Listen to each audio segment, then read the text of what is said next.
Welcome to the Fear and Greed Business Interview. I'm Sean Aylmer.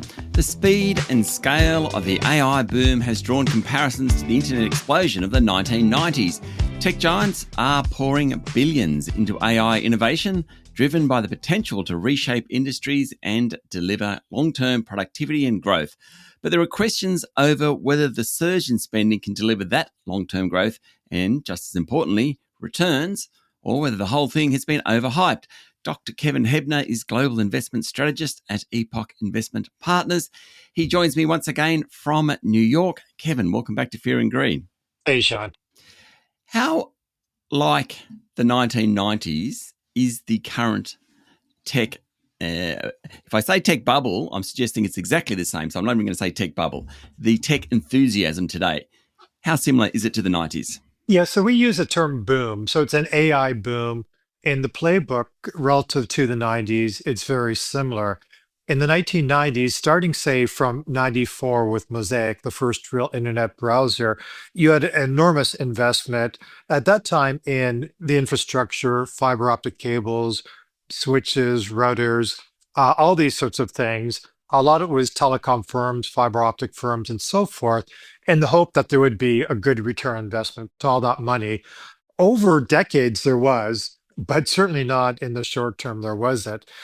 You mentioned before companies currently investing billions. They're not investing billions, they're investing hundreds of billions of dollars. Just the big three companies alone, so that's Meta, Google, and Microsoft, are investing $200 billion this year in CapEx. That's just three Wow. companies. That's up 50% from last year. It's going up 50% this year.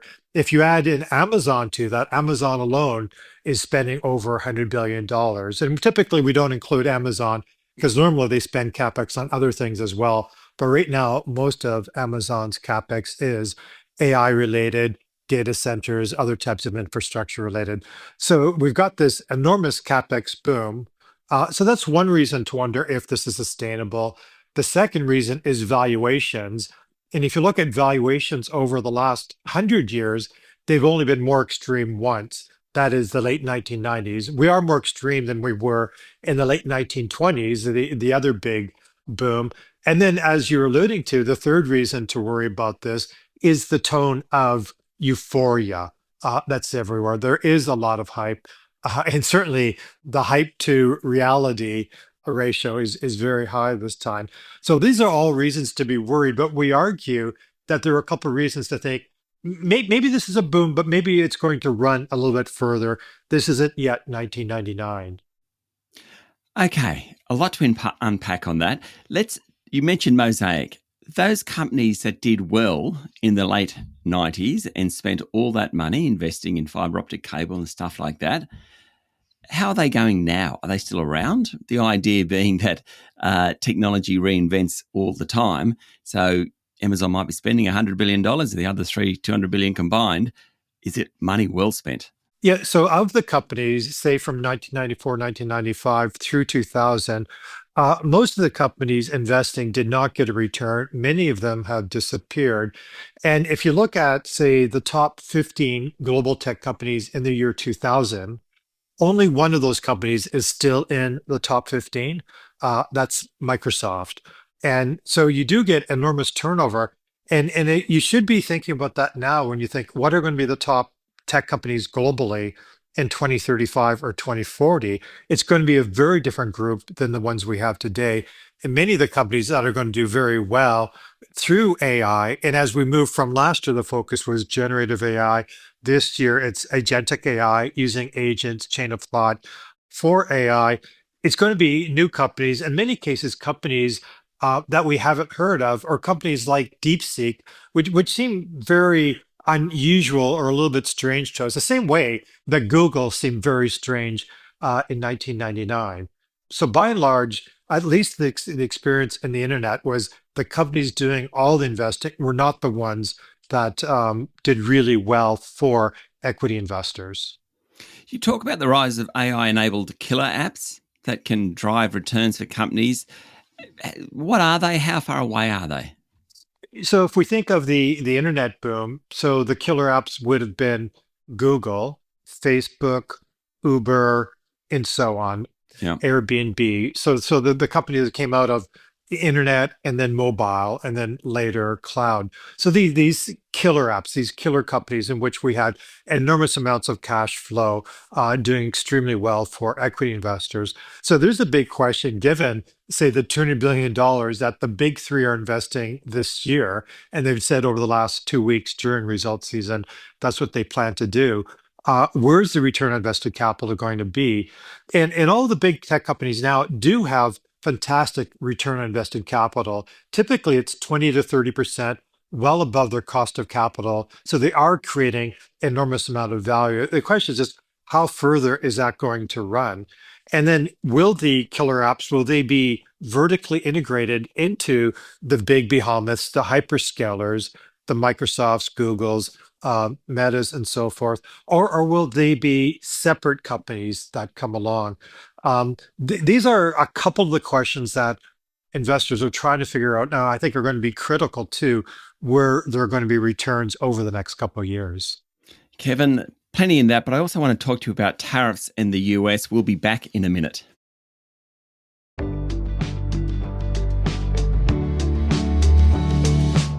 My guest this morning is Dr. Kevin Hebner from Epoch Investment Partners. Kevin, Donald Trump has outlined tariffs, 25% tariffs on metals. He's talked about tariffs on Canada and Mexico, though they're in abeyance at the moment. He's talking about the EU. From afar, as we look into the US, it is very difficult to make sense of it, why he's doing it. Can you enlighten us somewhat? Yes, and we just wrote a paper on this topic, Trump, trade, and tariffs, and trying to understand from his perspective why he's doing this. Yeah. And I think there are fundamental reasons. There's a couple things that are really important to Trump. One thing that's important to him is manufacturing jobs. This is critical. It's also the case that he thinks that companies want access to the U.S. consumer. Countries also want to have protection from the US defense umbrella. And he thinks people have been getting that unfairly and free. There hasn't been a level playing field, for example, with trade. And then a lot of countries have access to the US defense umbrella and haven't been paying, say, for their 2% NATO commitment for it. And he thinks things need to be fair. In some sense, you need to escalate so you can de-escalate and get a fair trading system going forward. 80% of his ire is targeted to China. China, for example, has a $1 trillion trade surplus this year. It's an incredible amount of number. It's $1 trillion. The US trade deficit is roughly $1 trillion. That's a trade deficit in goods. So this is totally unsustainable. And the reason why China has this huge deficit is industrial policy. China wants to be the leader of the industries of the future. So EVs, really the entire EV supply chain, batteries, solar panels, defense technology, hypersonic missiles, drones, including AI with the announcement of DeepSeek a couple of weeks ago. So China has this very aggressive industrial policy. They have lots of barriers to keep, for example, the exports from the United States out of China. They've effectively banned most of the tech companies and the tech products from entering China. And so it's very much, I think it's hard to argue this is a level playing field for trade between the United States and China. 80% of what Trump is doing is about China and trying to redress these enormous, never been anything like this in history between the United States and China. And I think it's important to not just criticize Trump and criticize his policies, but to understand where he's coming from, because he's been taking this perspective for a long time, for decades. It's not going to go away. And for investors to understand where his policy is going, and hence the delta on markets, I think it's critical to try to understand his perspective. Okay. He's taking a big stick then, in a sense, but there's a lot of collateral damage. Mexico, Canada, for example, if those tariffs go ahead. Australia, in terms of our sale of steel into the US, our sale of aluminium into the US. Does that justify the fact that there is a lot of collateral damage if his eye is on China? So from his perspective, there's a number of nice things about tariffs. One is that he can do it on his own through executive orders, citing different types of legislation, but he doesn't need Congress. A second thing is he gets revenues, and he's going to get over $100 billion in revenues from tariffs this year. So that helps him a lot with other priorities. For example, reducing the corporate tax rate in the US from 21% to 15% for companies that locate in the US. And in general, getting manufacturing jobs back home, getting home shoring. And we are starting to see signs that there is a bit of a manufacturing renaissance in the United States, centered on semiconductors, but some indications that it's broadening. So this is important. You can always question his tactics. I think the strategy is clear. Tactics, why Canada and Mexico? And there are different issues with Canada and Mexico. They're by and large not trade issues. They're either issues about the border, drugs, immigration, or in Canada's case, NATO commitments, defense of the Arctic. Steel and aluminum, clearly, this is blue collar manufacturing jobs. These are really important to Trump, and maybe more important than you think they should be. But ultimately, even if we're in a world that's very digital, driven by the world of bits, that's where the value added is. We're still also in a world of atoms where manufacturing is important. And the US has outsourced their manufacturing expertise in lots of areas. And we've learned through, say, the war in Ukraine, through the COVID experience, that the US has these vulnerabilities, for example, to critical healthcare supplies, maybe to energy, to semiconductors if things with Taiwan get worse. So this is very important to him. And it's something that he's going to continue pushing through the rest of his term. So I understand actually much better now, Kevin. Thank you. I like his logic in it. Do you think the American consumer will understand that? So the idea is that we have this extremely efficient global supply chains for lots of different goods. They're very efficient, low cost, but they create these enormous vulnerabilities. As we saw during COVID, we couldn't get a host of healthcare supplies, active pharmaceutical ingredients, protection equipment, and so forth. And this is a big issue. We saw the vulnerabilities of Europe with the Ukraine war in terms of natural gas and oil. And then we see as tensions rise in Taiwan, what would happen if we couldn't access leading node semiconductors. So yes, we have to reduce these vulnerabilities in these certain areas, and that's very important.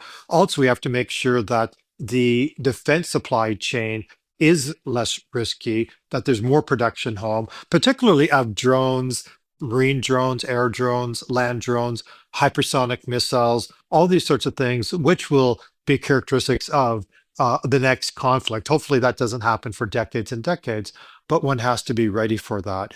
So the global trading system will be less efficient. There will be higher prices for different types of goods. But to some extent, it's like when you buy insurance for your home or insurance for your car, it does cost you. In some sense, it makes you less wealthy, but you're buying insurance in case something awful does end up happening. Kevin, thank you for talking to Fear and Greed. Oh, thank you very much, Sean. That was Dr. Kevin Hebner, Global Investment Strategist at Epoch Investment Partners. This is the Fear and Greed business interview. Remember, this is general information only and you should seek professional advice before investing. Join us every morning for the full episode of Fear and Greed, daily business news for people who make their own decisions. I'm Sean Aylmer. Enjoy your day.